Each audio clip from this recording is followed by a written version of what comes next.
자, 신약성경 380페이지 베드로전서 3장의 말씀을 보도록 하겠습니다. 베드로전서 3장 8절에서 12절까지의 말씀입니다. 신약성경 380페이지 베드로전서 3장 8절로 12절까지의 말씀 우리 같이 읽겠습니다. 시작. 마지막으로 말하노니 너희가 다 마음을 같이하여 동정하며 형제를 사랑하며 불쌍히 여기며 겸손하며 악을 악으로 욕을 욕으로 갚지 말고 도리어 복을 빌라. 이를 위하여 너희가 부르심을 받았으니 이는 복을 이어받게 하려 하심이라. 그러므로 생명을 사랑하고 좋은 날 보기를 원하는 자는 혀를 금하여 악한 말을 그치며 그 입술로 거짓을 말하지 말고 악에서 떠나 선을 행하고 화평을 구하며 그것을 따르라. 주의 눈은 의인을 향하시고 그의 귀는 의인의 간구에 기울이시되 주의 얼굴은 악행하는 자들을 대하시느니라 하였느니라. 하나님의 말씀입니다. 아멘. 자, 성경은 아주 일관되게 우리에게 동일하게 말씀하시는 것이 있어요. 그것은 상황과 환경, 문제와 사건 앞에서 흔들리지 말라는 거예요. 어떤 상황에서도 우리가 잃지 말아야 되는 삶의 자세가 있다 하는 것을 성경은 계속해서 우리에게 알려주세요. 우리는 늘 환경에 영향을 받고 흔들리고 지배를 받기가 쉬운데 성경은 일단 크리스찬의 삶을 살아가기 위해서는 그것을 극복해야 한다 이렇게 말씀하세요. 오늘 이 말씀도 8절부터 12절까지의 말씀을 요약을 하면 어떤 상황 속에서도 하나님의 뜻을 행하는 그런 삶을 살아라. 한마디로 이렇게 요약할 수가 있겠죠. 우리 성도의 정체성은 오늘 말씀에 의하면 복을 이어받는 자입니다. 복을 이어받을 뿐만이 아니고 복을 또 이어주는 자가 되어야 하겠죠. 9절 뒷부분에 보면 너희가 부르심을 받았으니 이는 복을 이어받게 하려 하심이라 이렇게 말씀하고 있어요.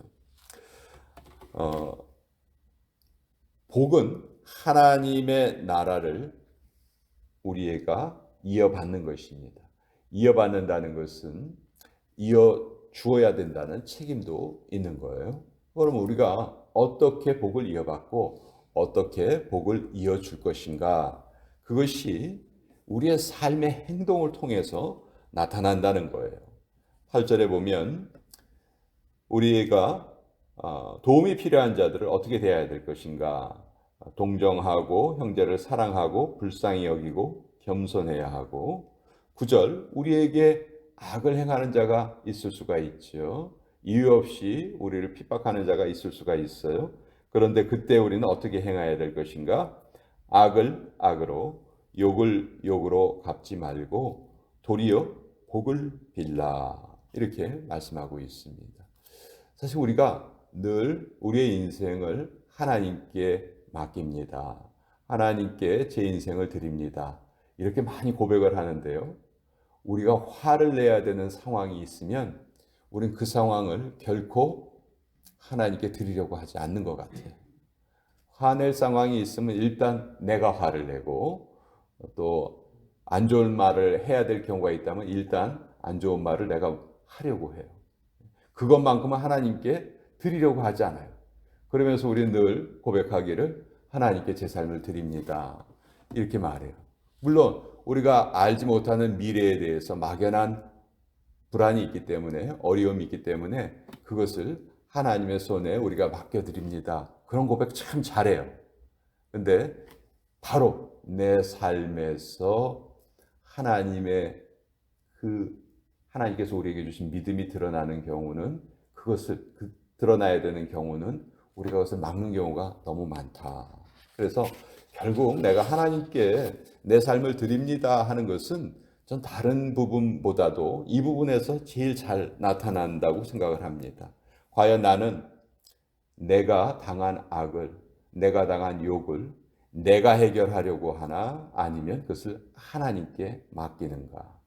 여기에서 저는 우리의 인생이 하나님께 의지하는 인생인가 아닌가가 가장 잘 드러난다고 그렇게 생각을 해요. 베드로뿐만이 아니고 로마서에서 바울도 그렇게 말하죠. 원수 갚는 것을 하나님께 다 맡겨라. 하나님이 직접 그렇게 말씀하셨다. 바울은 그렇게 우리에게 알려주고 있습니다. 자, 우리가 하나님의 복을 이어받고 또 그것을 우리 후손에게 이어주려면요. 무엇보다도 말을 잘해야 합니다. 말부터 합당하게 해야 돼요.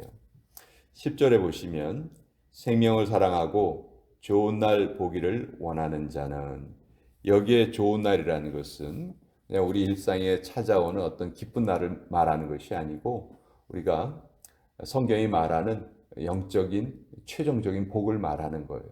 하나님의 구원을 말하는 거고 영생을 말하는 거겠죠. 그런 것을 보기를 원한다면 첫째가 혀를 금하여 악한 말을 그치며 그 입술로 거짓을 말하지 말아라. 우리 말에 대한 그 경계나 말에 대한 주의는 정말 아무리 강조해도 지나치지 않죠. 이스라엘 백성들이 광야 생활을 하는 동안에 하나님께 많은 잘못을 하는데 그 중에서 가장 대표적인 잘못이 하나님께 대한 원망이었어요. 아주 그 레파토리가 있죠. 우리를 묻을 곳이 없어서, 우리 무덤이 부족해서 우리를 광야에 이끌어내서 여기서 우리를 죽게 하려느냐. 이게 아주 이스라엘 백성들이 어려움을 당할 때마다 늘 반복되던 그런 말이었어요.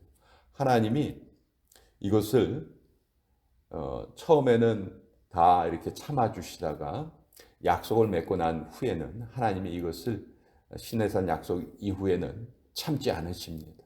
그 이전에는 잘못을 해도 다 용서해 주셨지만 하나님과의 언약이 체결된 후에는 어떤 잘못이 벌어졌을 때 하나님이 반드시 거기에 벌을 내리세요.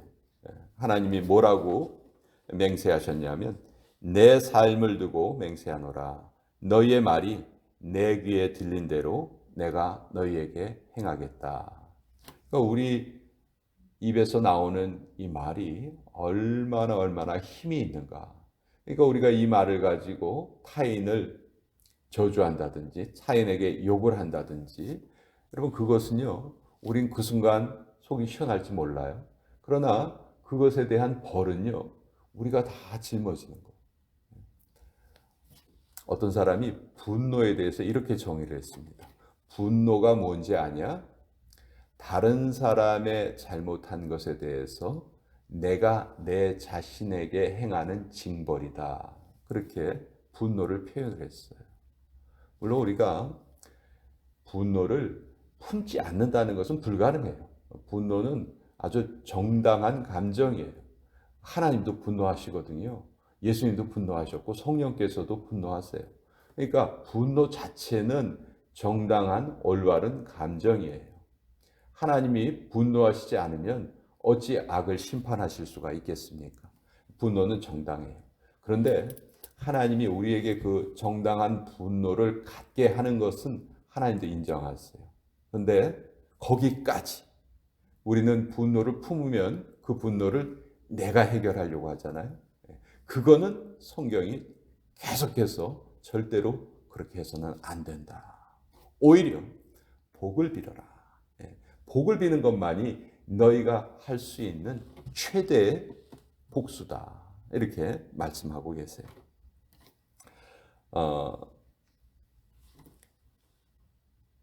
우리가 이 부분에 대해서 정말 우리 자신을 좀 잘 돌아보면 좋겠다. 그냥 이 말씀이 그렇게 살면 좋다는 그런 말씀이지 뭐. 그렇지만 앞으로 뭐 화날 경우가 있으면 그때 뭐 화도 내고 뭐 계속 안 좋은 말도 하고 그렇게 살아야지. 안 그러면 답답해서 어떻게 살아? 우리가 이런 태도로 세상을 살아간다면 하나님의 말씀이 전혀 우리의 삶에 영향을 끼치지 못하는 것이죠. 그래서 우리가 진정으로 복을 이어받고 이어주는 자로 살아가려면 하나님이 이것을 정확하게 보고 계신다. 우리가 어떤 말을 하는지, 또 우리가 잘못된 그런 경우를 당했을 때 우리가 어떻게 반응하는지 하나님께서는 그것을 아주 주목해서 보고 계신다 하는 말씀이죠. 성경에 보면 많은 족보들이 나와 있죠. 창세기에도 족보가 나와 있고, 마태복음에도 족보가 나와 있고, 누가복음에도 족보가 나와 있어요. 여러분, 이러한 성경의 족보의 특징은 단순한 혈육의 이어짐을 뜻하는 것이 아니고요. 그 족보에 보면 생략된 사람들이 많아요. 그건 무슨 뜻이냐 하면 이 성경이 기록한 이 족보의 특징은 믿음의 족보라는 거예요.